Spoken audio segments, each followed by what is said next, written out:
आप शत्रु क्यों कह रहे हो? ये तो हमारे प्राणनाथ, ये तो हमारे पति हैं, उसके पुत्र, उसकी माँ से पूछो। वो कहे कि भैया ये तो हमारे अंत का सहारा है, यही तो मेरा बेटा है, यही तो मेरा सब कुछ करने वाला है। इसका मतलब है वो एक ही आदमी है जिसको कोई अपना प्राण धन समझ रहा है, कोई अपना प्राण पति समझ रहा है, कोई अपना पिता समझ रहा है, उसी को हम शत्रु समझ रहे हैं। इसका मतलब गलती, कमी किसमें है? कमी हमारे अंदर है। अगर हमारा मन शुद्ध हो जाए, हमारा मन पवित्र हो जाए, तो संसार में कोई किसी के अंदर कमी दिखाई ही नहीं पड़ेगी। कोई बुरा नहीं है भले मन के वास्ते, कोई बुरा नहीं है भले मन के वास्ते, कोई बुरा नहीं है भले मन के वास्ते, इस मन से ही मिल जाते हैं, इस मन से ही मिल जाते हैं, प्रियतम कभी कभी इस मन से मिल जाते हैं, प्रियतम कभी कभी मिलता है बड़े भाग से, धड़कन कभी कभी मिलता है बड़े भाग से, नर्तन कभी कभी मिलता है बड़े भाग से, धड़कन कभी कभी मिलता है बड़े भाग से, नर्तन कभी कभी नर्तन कभी कभी नर्तन कभी कभी।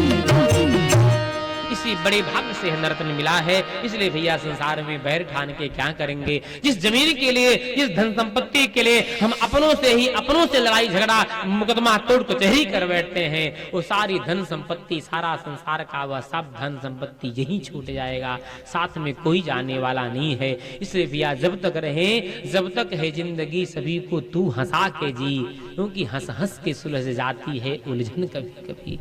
सारे उलझन का एक सुलझाने का रास्ता है भैया, सुलह कर ले, प्रेम कर ले, सारा उलझन ही समाप्त हो जाएगा।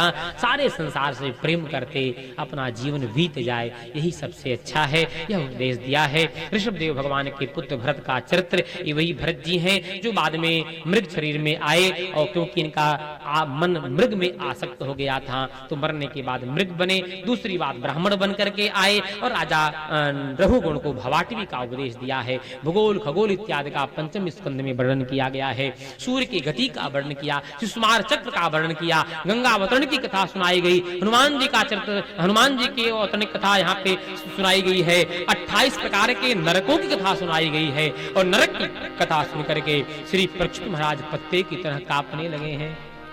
परीक्षित ने कहा, सरकार आपने जो नरक की कथा सुनाई, इससे तो ऐसा लगता कि संसार में ऐसा कोई प्राणी नहीं जो नरक में ना जाए।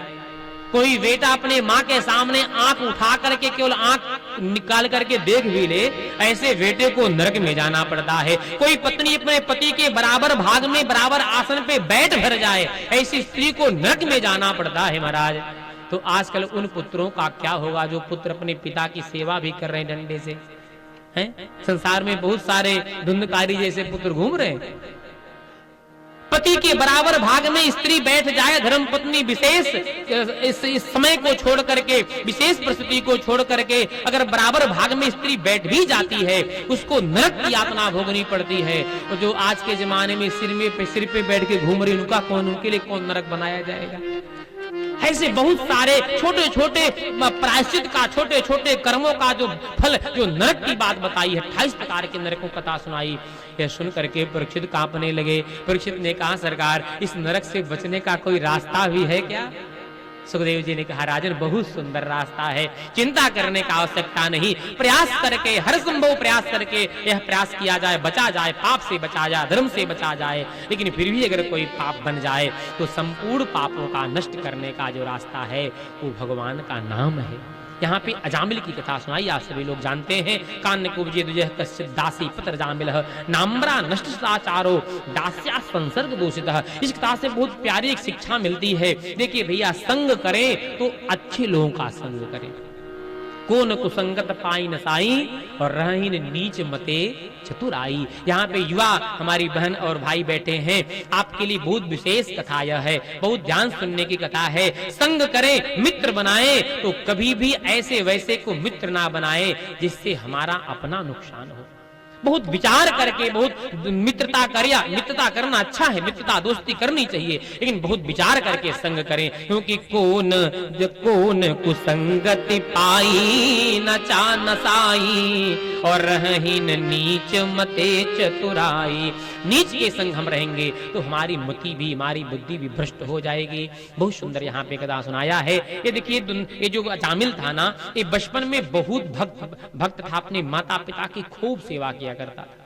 एक दिन की घटना घटी, एक दिन अपने पिता की पूजा के लिए जंगल में पुष्प फल समिधा इत्यादि लाने गया था। उधर से जब फल फूल इत्यादि लेकर के आने लगा, अचानक से इसकी दृष्टि एक वृक्ष के पीछे पड़ी, तो वृक्ष के पीछे एक वेश्या और एक शूद्र नग्नावस्था में होकर के दोनों काम किरारत दिखाई पड़ गए। अब जब वेश्या के रूप रंग लावण्य को यह देख लिया तो इसको देखते ही इसके अंदर काम प्रविष्ट हो गया। अब तो इसके मन में यह दृढ़ता से यह बात बैठ गई, ये वेश्या बहुत सुंदर है, इसको क्यों ना पत्नी बना के घर पे लाया जाए। तो उस वेश्या को पत्नी बनाने के लिए माता पिता बेटा पत्नी, इसका विवाह भी हो चुका था, इसके पास पुत्र भी थे, लेकिन सबको इसने त्याग कर दिया और अंतिम उस वेश्या को पत्नी बना के घर में ला के रख लिया।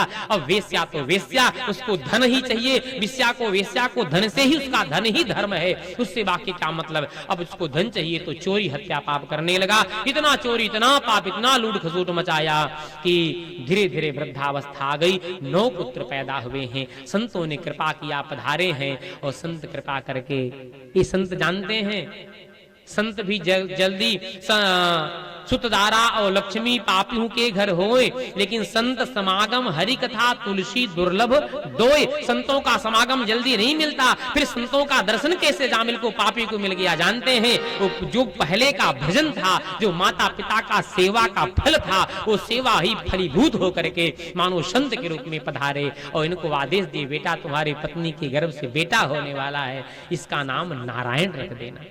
तो संतों के आदेश से अपने पुत्र का नाम नारायण रखा। अंतिम समय आया, जब प्राण निकलने का अवसर आया, यमराज के दूत प्राण खींचने लगे, तो यह भगवान अपने पुत्र नारायण को पुकारा है। उसी समय भगवान के नारायण के पार्षद पर पधारे हैं। यमराज के दूतों को डांट करके भगाया और अजामिल के प्राण की रक्षा किया। यमराज के दूतों ने कहा, क्यों इनको बचा रहे हो, यह पापी है, दुष्ट है, दुराचारी है, माता पिता सबको त्याग दिया है, पत्नी को त्याग दिया, वेश्या को घर में ला करके भोग किया है, यह महापापी वेश्यावृत्ति करने वाला है, इसको नरक में ले जाकर के दंड दिलाएंगे हम लोग। भगवान के पार्षदों ने कहा कि आपको पता नहीं है, भले ही यह पाप किया, भले यह चोरी हत्या किया, भले माता पिता सबको दंड दिया, भले ही इसने वेश्यावृत्ति किया है, लेकिन आपको पता नहीं इसने भगवान का नाम भी लिया है। अरे एक नाम ओम नाम उच्चारण कर लेने से जीव का कल्याण हो जाता है। 2 अक्षर वाले राम नाम कहने से जीव का उद्धार हो जाता है। 3 अक्षर वाले 2.5-3 अक्षर वाले कृष्ण कहने से जीव का उद्धार हो जाता है। और इसने 4 अक्षर वाले नारायण को पुकारा है। क्या अभी ये पाप इसके अंदर बचा है? यमराज के दूतों ने कहा ये भगवान का नाम नहीं, अपने पुत्र का नाम लिया है। भगवान के पार्षदों ने कहा भैया भले ही पुत्र का नाम लिया, लेकिन है तो हमारे भगवान का ही नाम। नाम की महिमा नहीं जानते। सांकेत्यम पारिहास्यम वा स्तोभम हेलन में वा वैकुंठ नाम घरम अशेषा घरम विहु भाव कुभाव अनक आलस हूँ नाम जपत मंगल दिशी दसहूं। भगवान के नाम में इतना सामर्थ्य है, भाव से चाहे कुभाव से जैसे भी लिया जाए। तुलसी अपने राम को रीझ भजो चाहे खीझी, भूमि पड़े महजाम यही उल्टो सीधो बीज। ये भगवान के नाम की महिमा है। तो अजामिल ने भगवान के नाम को पुकारा अपने पुत्र के बहाने, लेकिन नारायण नाम होने से यमराज के दूतों को भगा करके भगवान के पार्षदों ने अजामिल के प्राण की रक्षा किया।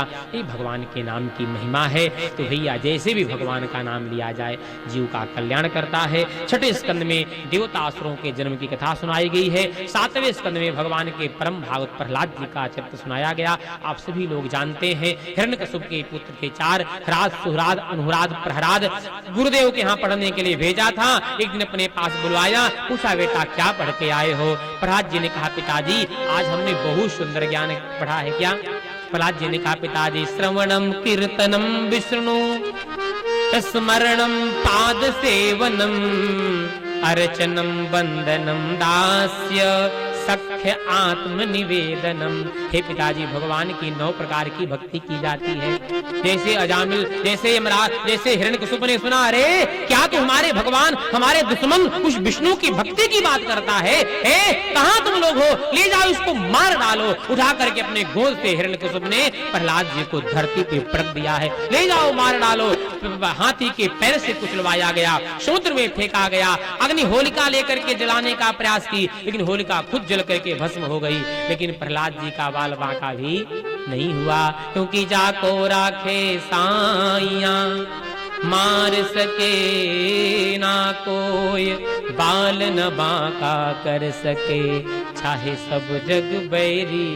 जिसकी भगवान रक्षा करता उसका कौन बाल बांका कर पाएगा? अंत में हिरण्यकशिप ने कहा, मैं तुझे खुद मारूंगा। तलवार लेके दौड़ा है, बता तेरा परमात्मा। भगवान बोले, मेरे भगवान तो सब जगह। क्या सब जगह? हाँ सब जगह। इस खंबे में भी है पिताजी, देख लो, आप देख लो। उठाया, गदा मारा है खंबे पे जोर से, और जैसे लगा खंबा फटा है, उसमें से भगवान नरसिंह के रूप में प्रकट। बोले नरसिंह नारायण भगवान की।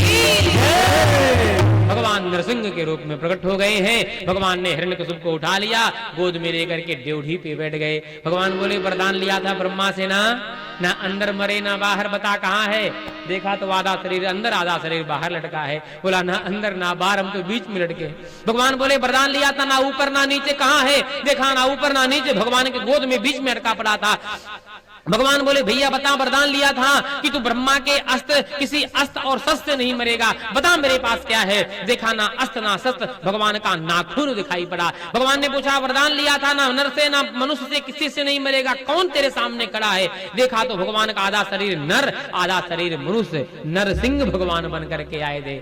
भगवान बोले, अच्छा भी वरदान लिया था ना कि 12 महीने में इतना चतुर था हिरण्यकशिप कि पूरे घुमा फिरा के ऐसा वरदान ब्रह्मा को घुमा के मांगा कि अमर ही मानो हो जाए। लेकिन भगवान से कौन ज्यादा बुद्धिमान हो सकता है? इस कथा शिक्षा मिलती, भैया चतुराई करने का आवश्यकता नहीं, कितना भी बुद्धिमान बन जाएं, भगवान से ज्यादा बुद्धिमान हम नहीं हो सकते हैं। भगवान ने कहा, वरदान लिया था 12 महीने में, कहीं किसी महीने में नहीं मरेगा। कौन सा महीना चल रहा है? लगा गुणागणित करने, जोड़ने लगा, चैत बैसाख जेठ अठार, देखा तो 12 महीने में कोई महीना गिनती में नहीं आया। याद किया तब पता चला ये तो पुरुषोत्तम मास, अधिक मास, मलमास चल रहा है। भगवान ने उठाया अपना नाखून, उसके हृदय में लगा करके फाड़ दिया है। भगवान ने वक्षस्थल को, अतड़ियों को उठा के भगवान ने माला जैसा पहन लिया है। एक संत ने पूछा, भगवान ने माला क्यों पहन ली अतड़ियों को? इस पापी का, इस हिरण्यकशिप का, राक्षस का, दुष्ट का अतड़ियों आंत को भगवान माला जैसा पहन क्यों पहन लिए? जानते हैं भगवान इसलिए पहन लिए, मानो भगवान कहते, भैया जिस पापी के, जिस हिरण्यकशिप के तेज से, इसके वीर से हमारे भक्त प्रहलाद जैसे भक्त को जिसने पैदा कर दिया, वह पापी नहीं, वह परम पवित्र है। यह कितना पुण्यशाली है, इसी के तेज से हमारे भक्त का प्राकट हुआ है। इसलिए भगवान इतना प्रसन्न हो गए कि भगवान उसकी अतड़ियों को माला जैसा भगवान पहन लिए। तभी से भगवान का एक नाम आंत्रमाली पल गया, भगवान को आंत्रमाली कहा जाने लगा।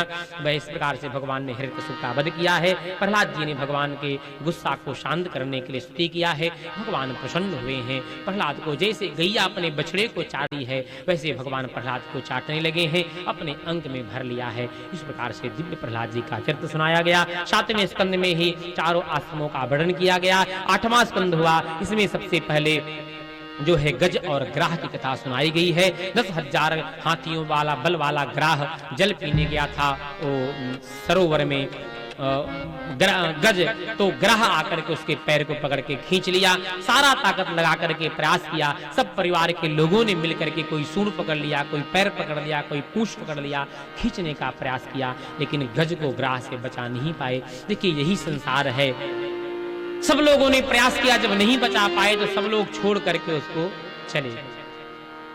1000 वर्ष तक अकेले ही वह गजराज ग्रह के साथ लड़ता रहा। यही संसार का नियम है।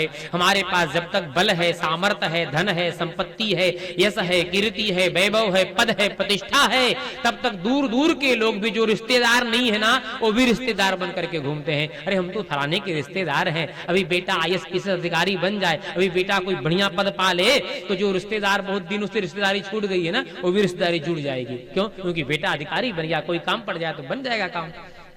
और मान लो विपत्ति आ जाए, नौकरी छूट जाए, संपत्ति खत्म हो जाए, तो आपको आपके अपने भी आगे पीछे दिखाई नहीं पड़ेंगे। धीरज धर्म मित्र अरु नारी, आपत काल पर किए चारी। इनकी परीक्षा आपत्ति में होती है। पत्नी पुत्र परिवार सबके सब छोड़ करके चले गए। गजराज 1000 वर्ष तक अकेले ग्रह के साथ युद्ध करता रहा। अंत में जब लगा कि ग्रह हमको मार ही डालेगा, तो सरोवर से कमल का पुष्प लेकर के भगवान को पुकारा है। नमो भगवते तस्मै यत एतच्चिदात्मकं पुरुषायाद बीजाय परेशाया विधिमहि। भगवान को स्तुति किया। ये जो स्तुति किया इसको बोलते हैं गजेंद्र मोक्ष। बड़े से विपत्ति, बड़े से बड़ी विपत्ति में कोई पड़ा हो और गजेंद्र मोक्ष का श्रद्धा भाव के साथ पाठ किया जाए तो बड़ी सी बड़ी विपत्ति समाप्त हो जाती है। हमारे यहाँ बनारस में जो बेच्चू विश्वविद्यालय जिन्होंने बनवाया था, परम पूज्य श्री पंडित मदन मोहन मालवीय जी महाराज कहा करते थे कि जब हम कभी भी जब विपत्ति में पड़ते, जब कोई रास्ता हमको दिखाई नहीं पड़ता, तो मैं गजेंद्र मोक्ष का पाठ करता। और जैसे भगवान आकर के गजराज को भगवान ने बचा लिया, वैसे मानो परमात्मा आकर के अपना भुजा का संबल दे करके मुझे सारी विपत्ति से परमात्मा बचा लिया करते थे। तो यह दिव्य स्तोत्र है, दिव्य मंत्र है, बड़ी सी बड़ी विपत्तियों को से जीव को बचा लेता है गजेंद्र मोक्ष। आज पाठ किया, भगवान पधारे हैं। भगवान ने अपने भुजा से उठा करके गज को ग्राह के साथ निकाल करके सुदर्शन से ग्राह के मुंह को भगवान ने काट दिया है। सुदर्शन गज और ग्राह दोनों भगवान का दर्शन करके अपने अपने धाम को वापस गए। वृंदावन बिहारी लाल की जय। आठवें स्कंद